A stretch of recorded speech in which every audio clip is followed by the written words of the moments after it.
খুব অল্প সময়ের মধ্যে আপনাদের সঙ্গে দেখা করার জন্য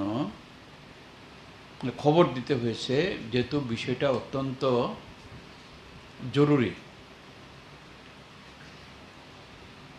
আপনারা জানেন যে আগামীকাল সকাল থেকে ত্রিপুরা উপজাতি এলাকা স্বশাসিত জেলা পরিষদের যে নির্বাচন হয়ে গেল 6 এপ্রিল, আগামীকাল সেই জনগণের প্রদত্ত রায় গণনা করা হবে।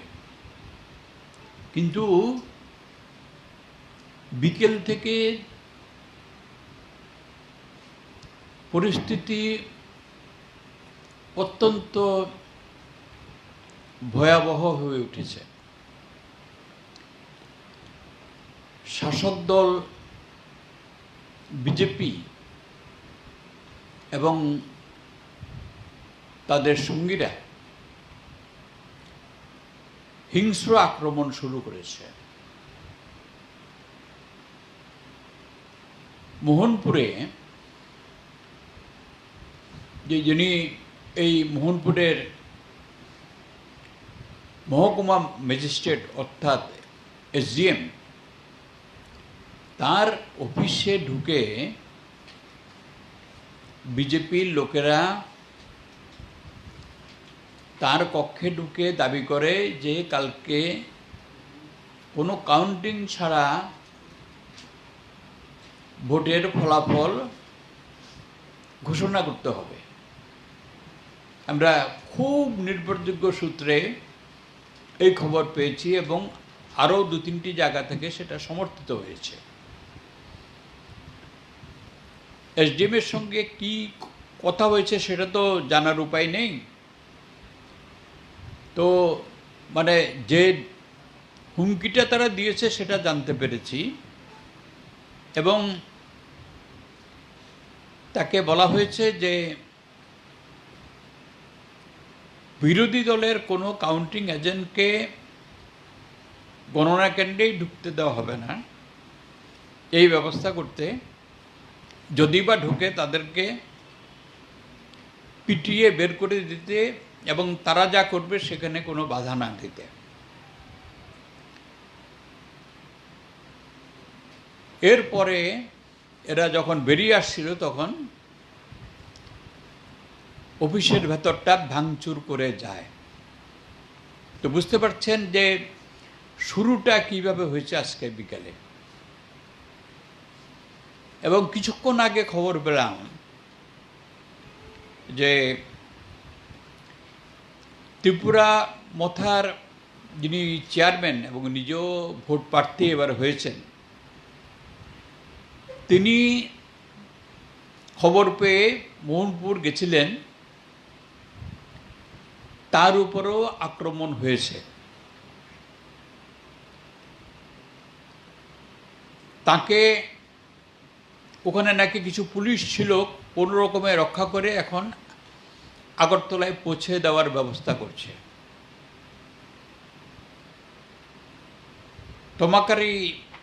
সিমনা তমাকারি কেন্দ্রের হেজামারা এবং সুবল সিংয়ের মধ্যে সেখানে অন্তত 4টা গাড়ি আক্রান্ত হয়েছে এখনো পর্যন্ত যা খবর।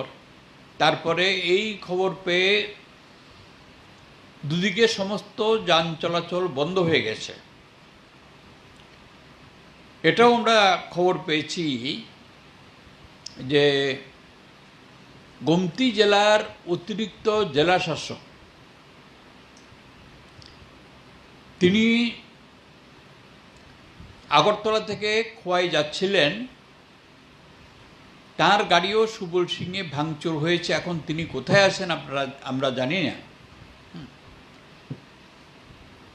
তো সমগ্র মোহনপুরের এডিসির এলাকার বিভিন্ন স্থানে এই সন্ত্রাস চলছে, যাতে কালকে কোনোভাবে বিরোধী দল তাদের কাউন্টিং এজেন্টরা ভোট কেন্দ্রে যেতে না পারে, এবং যেভাবে হোক তারা এডিসি দখল করার জন্য সমস্ত রকম চেষ্টা করছে শাসক দল বিজেপি এবং তার সঙ্গীরা।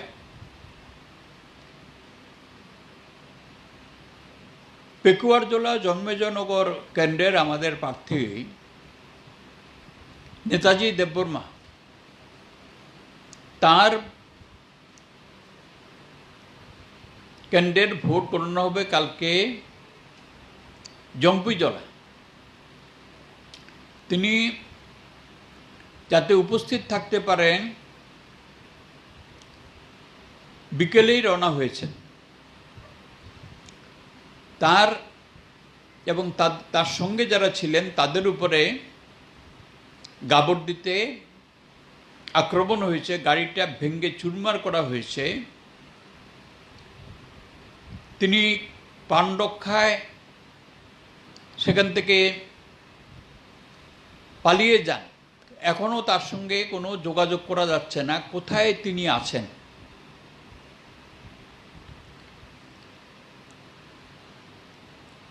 এরপরে যা আমরা খবর পেয়েছি যে বিশালগড়ে, সেখানেও বিকেলেই যে বিরোধী দলের প্রার্থীর কাউন্টিং এজেন্টস যারা, তাদের নিয়োগপত্র সংগ্রহ করে ফেরার পথে তাদের উপরে আক্রমণ হয়েছে এবং পুলিশের উপস্থিতিতে। পুলিশ কোনো ধরনের হস্তক্ষেপ সেখানে করেনি বলে খবর। এবং আমরা গতকাল একটু রাতেই এই ধরনের হামলা হুজ্জতি হতে পারে, অবাধ এবং শান্তিপূর্ণভাবে ভোট গণনা যাতে না হতে পারে সেজন্য শাসক দল হীন ষড়যন্ত্র করেছে এবং পুলিশ প্রশাসনকে তারা কোনো ভূমিকা যাতে তারা না নেয় তার জন্য নির্দেশ পাঠিয়েছে। এটা জানার পরে আমি গতকাল রাতেই দু একটা মিডিয়ার সঙ্গে একটু যোগাযোগ হয়েছিল। এই আশঙ্কা প্রকাশ করে আমি এডিসি এলাকার নির্বাচক মণ্ডলীর কাছে আবেদন করি যে তারা যেরকমভাবে 6 এপ্রিল ভয়ভীতি সন্ত্রাস মারিয়ে তাদের সাংবিধানিক গণতান্ত্রিক অধিকার প্রয়োগ করেছেন, অধিকাংশ স্থানে বেশ কিছু বুথ দখল হয়েছে। আমরা তো পুনর্নির্বাচন চেয়েছিলাম, একটা কেন্দ্র একটা বুথেও পুনর্নির্বাচন দেয়নি স্টেট নির্বাচন কমিশন। এই আশঙ্কা যেহেতু জানতে পারি, তাই আবেদন করি যে এই পরিস্থিতিতে যারা নির্বাচক মণ্ডলী তাদেরকেই তাদের যে ভোট সেটা যাতে ডাকাতি না হতে পারে, যাতে লুট না হতে পারে, সেজন্য তাদেরকেই এগিয়ে আসতে হবে। এই জন্য আবেদন করি যে কাল ভোট গণনা শুরুর আগেই তারা শান্তিপূর্ণভাবে ভোট গণনা কেন্দ্রের বাইরে যেখান পর্যন্ত তারা থাকতে পারে সেখানে তারা জমায়েত হন এবং সমস্ত ধরনের যে ভোট বানচালের বা ভোট গণনা বানচালের বা হাঙ্গামা সৃষ্টির চেষ্টা তারা ব্যর্থ করুন এবং ভোট গণনা শেষ না হওয়া পর্যন্ত তারা সেখানে থাকুন। এবং কাল রাতেই রাজ্য পুলিশের মহানির্দেশকের সঙ্গে আজকে আমাদের আশঙ্কার কথা জানানোর জন্য আমাদের পার্টির পক্ষ থেকে যোগাযোগ করা হয়। ডিজিপি জানান যে তিনি সকাল থেকে আইজিপি আইনশৃঙ্খলা সহ একটা ভিডিও কনফারেন্সিংয়ে থাকবেন, তাই তিনি সময় দিতে পারছেন না। তিনি তার সঙ্গে যিনি যোগাযোগ করেছিলেন তাকে অনেক বলার পরে তিনি বলেন যে একজন সহকারী আইজিপি তার সঙ্গে দেখা করে তার কাছে কি কি আমাদের বক্তব্য সেগুলো জানাতে। তো অ্যাকর্ডিংলি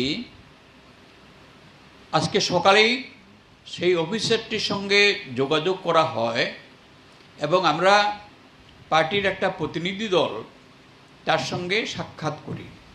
তার মধ্যে আমাদের পার্টির নেতা এবং বামফ্রন্ট কমিটির আহ্বায়ক বিজন্দর ছিলেন, আমাদের পার্টির কেন্দ্রীয় কমিটির সদস্য জিতেন চৌধুরী ছিলেন, আমি ছিলাম। আমরা গিয়ে তার সঙ্গে সাক্ষাৎ করে যা যা আমরা ইনফরমেশন আমরা পেয়েছি সেগুলো আমরা তাকে জানাই। আমরা অনুরোধ করি, ডিজিপি সাহেব বলেছেন আপনার সঙ্গে মিট করতে, ডিজিপি সাহেব যখন ফ্রি হবেন তাকে সমস্ত করতে, তাকে জানাতে। এবং আমরা বলেছি যে ভোট গণনা যাতে শান্তিপূর্ণভাবে হয় সেটা নিশ্চিত করতে। এবং আমরা গতকালই আগেও জানিয়েছি, আমাদের প্রতিনিধি দল গতকালকেও স্টেট ইলেকশন কমিশনারের কাছে দেখা করে অন্যান্য দাবির মধ্যে এটাও দাবি জানায় যে যারা বিরোধী দলের যারা কাউন্টিং এজেন্ট আমাদের বামপন্থী প্রার্থী সহ তাদের যাতে নিরাপত্তা দেওয়া হয়, তারা যাতে নির্বিঘ্নে যেতে পারেন, সেখান থেকে স্কট দিয়ে তাদেরকে নিয়ে যাওয়া, তাদের নিরাপত্তার ব্যবস্থা করা এবং তারা যাতে নির্বিঘ্নে নিরাপদে ফিরতে পারেন তার ব্যবস্থা করার জন্য অনুরোধ করা হয়। এটা আপনারা জানেন যে গত নির্বাচনগুলোতে ভারতের নির্বাচন কমিশন এই ব্যবস্থা করেছে, এটাও তাকে বলা হয়। কিন্তু আমরা স্টেট ইলেকশন কমিশন থেকে এ ধরনের কোনো নির্দেশ গেছে বলে আমরা এখনো পর্যন্ত জানি না। এবং শান্তির বাজারও সেখানেও প্রচণ্ড থ্রেট দেওয়া হয়েছে যাতে ভোট গণনা কেন্দ্রের ধারে কাছে বিরোধী দলের কেউ না আসে। এর ফলে আমাদের পার্টির নেতৃত্ব রাজ্যের মুখ্য সচিবকে যোগাযোগ করে জানান কি কি হয়েছে এবং তার যাতে তিনি ব্যবস্থা নেন। কারণ এটা তো সিভিল অ্যাডমিনিস্ট্রেশন এবং পুলিশ অ্যাডমিনিস্ট্রেশনের দায়িত্ব এবং তিনি হচ্ছেন সর্বোচ্চ পদাধিকারী।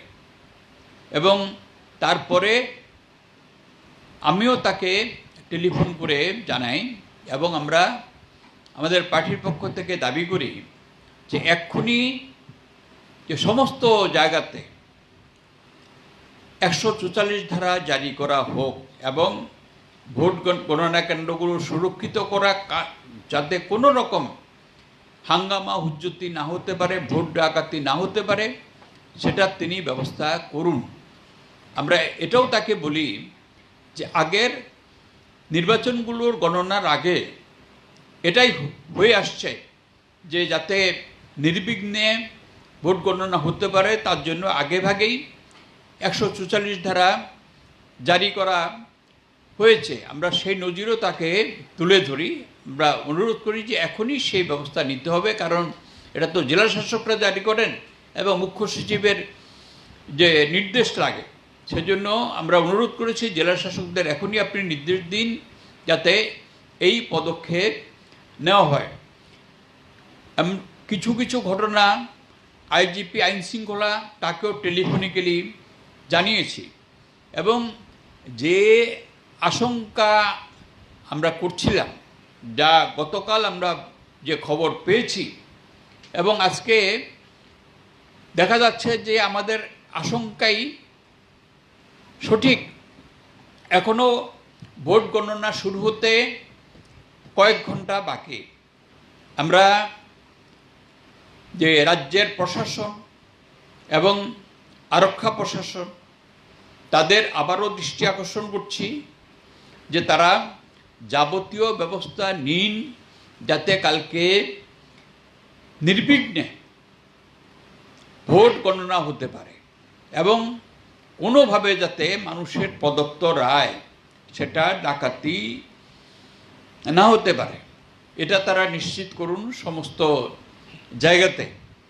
তো এই যে আমাদের যে দাবি বা অনুরোধ আপনাদের মাধ্যমে আমরা আবারও প্রশাসনকে জানাচ্ছি এবং জনসাধারণের কাছেও, বিশেষ করে এডিসি এলাকার নির্বাচক মণ্ডলী, তাদের কাছে আবারও আবেদন জানাচ্ছি যে তারা তাদের অধিকার যাতে কোনোভাবে ডাকাতি না হতে পারে তার জন্য তারাই শান্তিপূর্ণভাবে এগিয়ে আসুন। কোভিড বাড়ছে, কোভিডের কারণে সতর্কতা জরুরি। তারা যেখানে থাকবেন কোভিডের যে বিধি, যে সমস্ত নির্দেশিকা রয়েছে সেটা মেনেই যেন তারা থাকেন এবং এটা তাদের ভোটাধিকার যে রক্ষা করা, এই দায়িত্ব নিশ্চয়ই তাদের, যারা দিয়েছেন, ভোট দিয়েছেন, তাদেরই তো এটা রক্ষা করতে হবে। এবং আমরা এখনও আশা করব যে শান্তিপূর্ণভাবে কোনো হস্তক্ষেপ ছাড়া, কোনো বেআইনি কার্যকলাপ ছাড়া ভোট গণনা হবে। রায় তো মানুষ দিয়েছেন, এটা গণনা হলে পরে যারা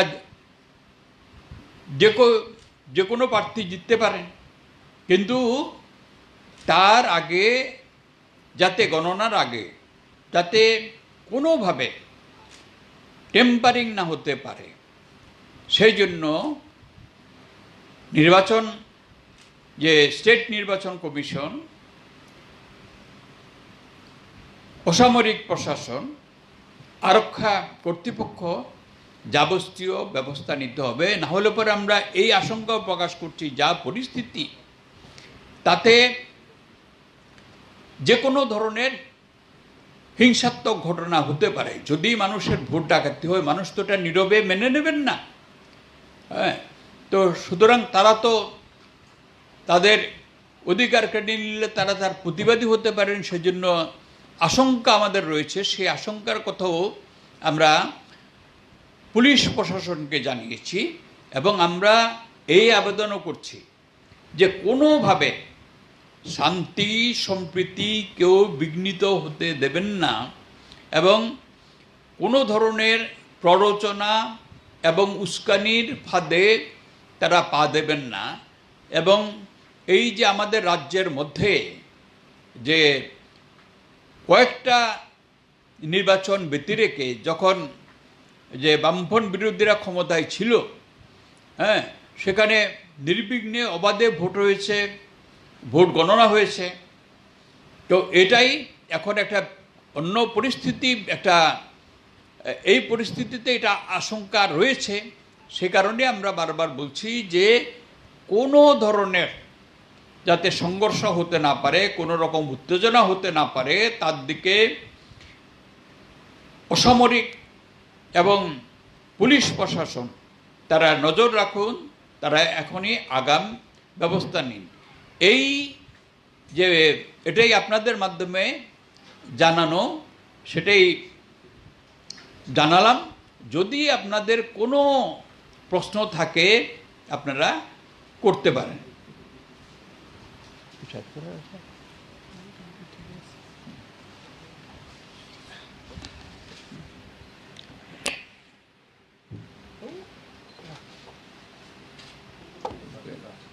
না, সকলকে ধন্যবাদ। আপনারা তো শুনেছেন, গৌতম দা বলেছেন আমাদের পার্টি রাজ্য সম্পাদক। তবে 2000 এডিসি ইলেকশনকে বাদ দিলে পরে এই যাবৎ যতগুলো নির্বাচন হয়েছে আমাদের, কি বিধানসভা কি এডিসি, কোনো নির্বাচনে কেউ আঙুল তুলতে পারবে না যে নির্বাচনে গণনা কেন্দ্রে এরকমটা হয়েছে। গণনার আগে বা গণনার সময়ে কোনো ধরনের এই যে মানুষের মধ্যে যে অবিশ্বাস, আশঙ্কা এখনকার যেটা তৈরি হয়েছে, এরকম কিন্তু কোনো দিনই ছিল না।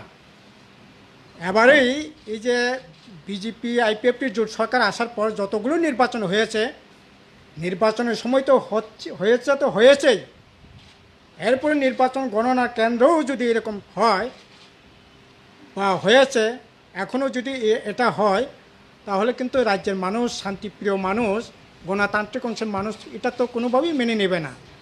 কাজে আমরা চাইব সুনির্দিষ্টভাবে অবাধ শান্তিপূর্ণভাবে সেখানে গণনা কেন্দ্রে যাতে আমাদের বিরোধী যারা আছেন কাউন্টিং এজেন্ট তারা যাতে যেতে পারেন, তারা যাতে নির্বাচনটা সম্পূর্ণভাবে গণনা কেন্দ্রে গণনা করে যাতে শান্তিপূর্ণভাবে তারা যাতে স্থানে যাতে ফিরে যেতে পারেন, সেই ব্যবস্থা যাতে করেন। এটা গৌতম দাও বলেছেন, আমরাও এটা আবারও আমিও জোর দিয়ে বলছি, কোনো ধরনের এই ধরনের মানুষ তো নির্বাচন করেছে, ভোটাধিকার প্রয়োগ করেছে, গড়ে প্রায় 85-87% মানুষ তার ভোটাধিকার প্রয়োগ করেছে। সেখানে হার জিত থাকতেই পারে, কিন্তু তার জন্য এইরকমভাবে দিনে ডাকাতি করবে, এটা তো কোনোভাবেই কাম্য না। কাজেই আমরা চাইব যে নির্বাচন এই গণনা আরও হাতে কয়েকটা সময় আছে, এটা যাতে শান্তিপূর্ণভাবে হয়। নির্বাচন কমিশন এবং রাজ্যে সরকার, আরক্ষা দপ্তর তাদের এবং বিশেষ করে যারা রুলিং রাজনীতি দল তারা রাজনীতির সিদ্ধান্ত নিয়ে যদি এইগুলি করবার চেষ্টা করে, এটা কিন্তু কোনোভাবেই এই রাজ্যের পক্ষে এটা ঠিক হবে না। তারা যদি পলিটিক্যালি যদি এটা করেও থাকে বিজেপি, আমরা আবেদন করব এই বিষয়ে বিরত থাকবার জন্য, এবং বিশেষ করে সরকার, রুলিং গভর্নমেন্টে যারা আছেন পলিটিক্যাল পার্টি থেকে আরম্ভ করে তাদেরই দায়িত্ব বেশি শান্তি বজায় রাখা। বিরোধীরা তো সেরকম করবার কোনো প্রশ্নই আসছে না। এখন শাসক গোষ্ঠী থেকে যদি এরকমভাবে করবার চেষ্টা করে, তাহলে এটা কিভাবে, এটা কি শাসক গোষ্ঠীরা যদি এরকমভাবে করে থাকে, তাহলে এটা তো নির্বাচনটাকে একেবারে প্রহসনে পরিণত করে গণতন্ত্রকে এটা হত্যা করা, এটা কোনোভাবেই মেনে নেওয়া যায় না, এটা সমুচিত নয়। কাজেই আগামীকাল যাতে অবাধে ভোট গণনা যাতে হতে পারে সেই ব্যবস্থা করো, এটাই আমাদের বক্তব্য আর কি।